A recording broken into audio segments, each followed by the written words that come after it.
morning, everybody. Chan Chai Wei, Ren Xing Dao Si,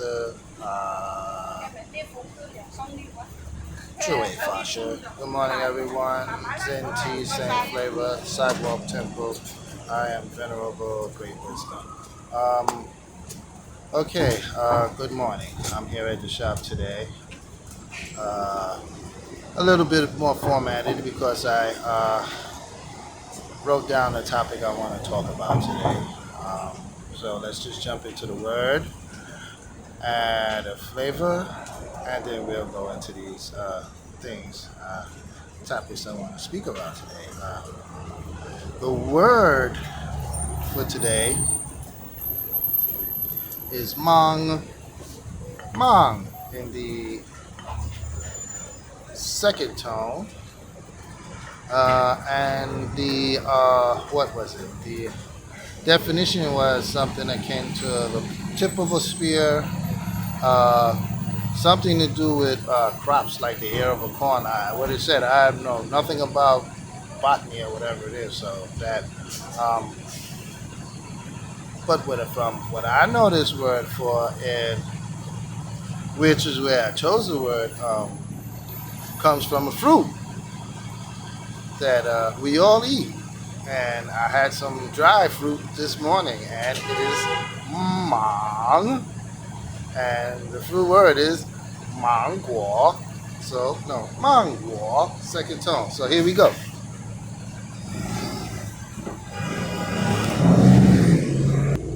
All right, everybody ready? Here we go, mangguo. Let's see, can you see the tip of the, yeah, that's how I can see the tip of the, okay, here we go. Well, let me do it from here. This is closer. All right. Mang, which is, mind you, anytime you see these here symbol, that has something to do with flowers.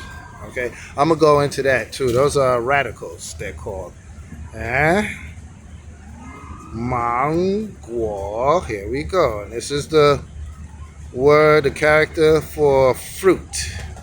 Any fruit. Sui guo, mang guo. Sui guo is the word for fruit, by the way. Let's write it. Mang. First tone, guo. Third tone, mang guo, and that means mango. All right, let's get some more writing in there. Do it one more time. Here we go. Mango. 1, 2, 3, 4, 5, 6.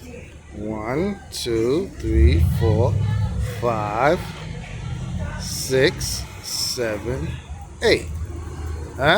And by the way you see me writing, when you write the characters, they follow a specific stroke order, at least in the beginning when you're learning them. So try to follow that order. That's why I number them. Here we go again.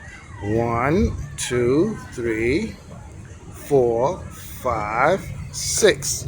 So 6 characters. So I mean 6 strokes for this character. And here, guo. 1, 2, 3, 4, 5, 6, 7, 8.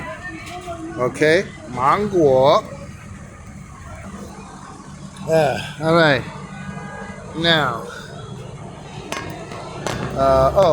the flavor. The flavor for today is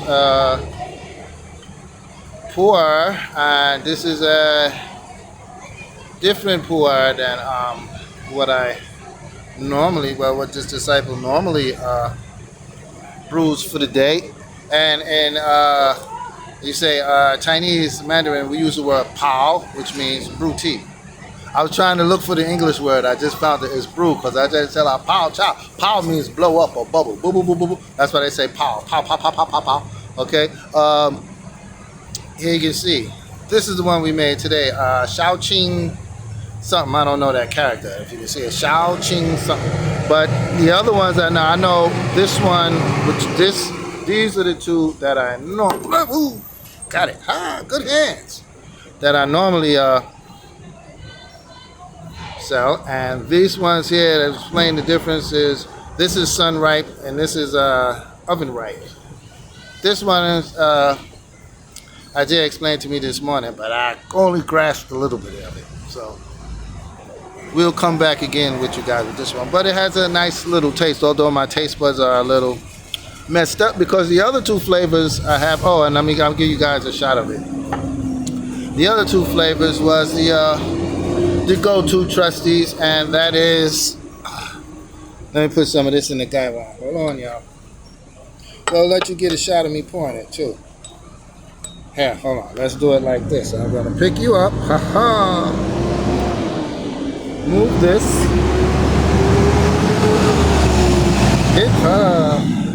All right, this is the stand, and this is the pu'er. If you can see that going in there. I'm putting it in the gaiwan. Huh? That's the pu'er tea for this morning, huh? Look at that, nice texture. As the sunlight was hitting it, you see, oh, that is beautiful. And this is the jasmine, huh? Get a good look at that. And this is the green tea with the ginger. Mind you guys, with this green tea with the ginger, if you were to just sit and sun brew it, because by accident I did that the last time I was here, oh, it's so beautiful. And this is the flavors that we have for the day. Ginseng, this is black pu'er, regular pu'er. I forgot what was in there. Oh, lychee, the gamai cha, which is green tea with rice, the ginseng oolong, the jasmine, the green ginger green tea, and the duck poop. So that's where we are there. And as I said, this weekend, if you guys have any time, any questions about anything, give me a call. Come down. We'll sit, drink tea, and chat. Now, this discussion, which I'm going to change up the format a little bit, and I guess on these weekends when I'm here, I'm going to talk about Buddhism. Okay? And the talk we're going to have today is honesty. Honesty in Dharma, truth in Dharma, and practice in Dharma. Honesty in those things, in Dharma and in practice. Now, first we'll have to ask ourselves, well, what is honesty? We'll say honesty is being truthful. Okay, well, then you have to ask yourself, well, what is dishonesty? Dishonesty is being untruthful. But that's the thing. You can be truthful. You can be dishonest and not lie at the same time. And this is why you have, with this disciple is saying is you have a lot of people practice dishonesty. Meaning they will not, so to speak, violate we call them precepts, the guidelines, or whatever path it is that you follow or whatever, about lying by speaking in untruth. But a dishonest person doesn't speak a lie. That's a lie. A lie is an untruth. A dishonest person, they speak a truth, but not in full. That is dishonesty. It allows them a shady area, a gray area. And with this disciple, and I must say for those of us who, again, how we go into honesty, truth, and practice. I'm coming from a Buddhist standpoint and even more from a monastic standpoint. With monastics, we have very, very strict guidelines. And what this disciple finds is most people outside of that look at behaviors and instantly label. This is this, this is that, this is this, this is that. For one thing, the main guideline for us, Amitofo, being a monastic is everything you do must be open and honest. So when you have those who, again, whispering is a dishonest behavior. Um, Taking what is not given or not asking is a dishonest behavior. Again, teaching of the doorway is truth always moves in a straight line. So a truthful, honest person is very direct. When you have those who practice dishonesty, they move and speak in indirectly.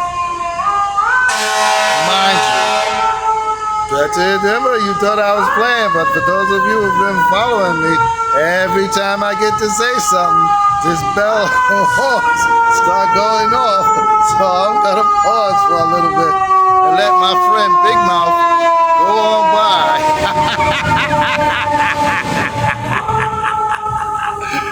Hey, I do not make this stuff up.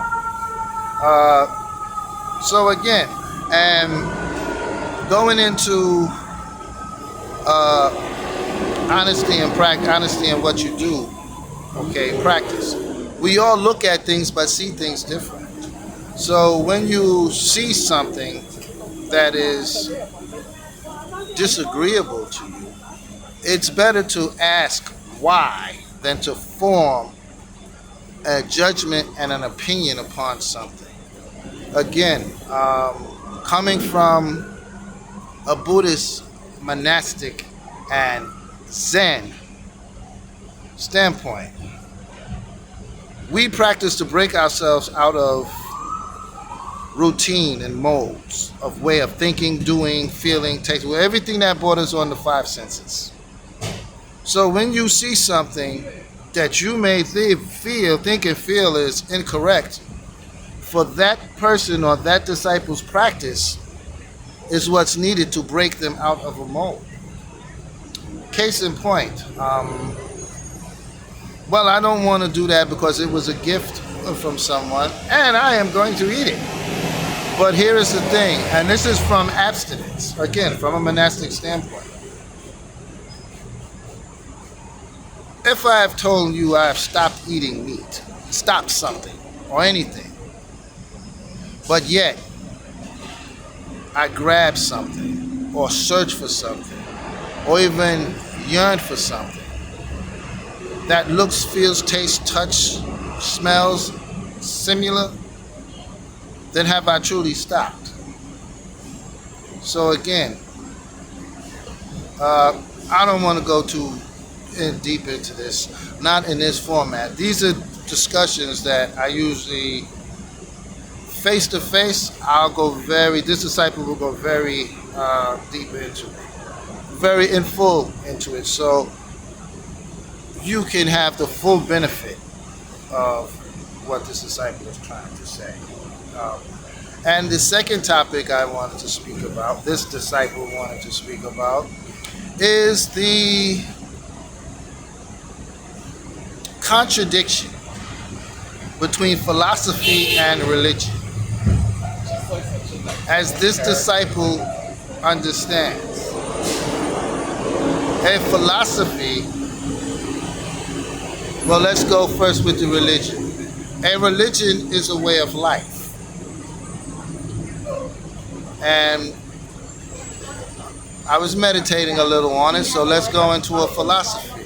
Some will say a philosophy is a way of thinking. As I think, therefore I am. So, one can say a religion is a way of thinking. It's at its root is a way of thinking, because the way of thinking is what forms the way we live. So for those who say that, oh, Buddhism is a philosophy, no, it is a path of life. We are priests. There are no philosophers in school. Priests in school. Okay? It is a way of life, not a way of thought. Your thoughts guide your actions. And that's all this disciple has to say about that. With that, I'll probably post this video this evening because right here at the shop now the Wi-Fi is having a bit of a problem, so I'm unable to connect, and my data isn't strong enough to do it. But again, guys, if you have time, uh, you can come down. I'm usually here until 3 o'clock. The best bet is to give me a call. The number is 929-341-8690. And we can talk and drink tea. With that, blessings everyone. Enjoy your day and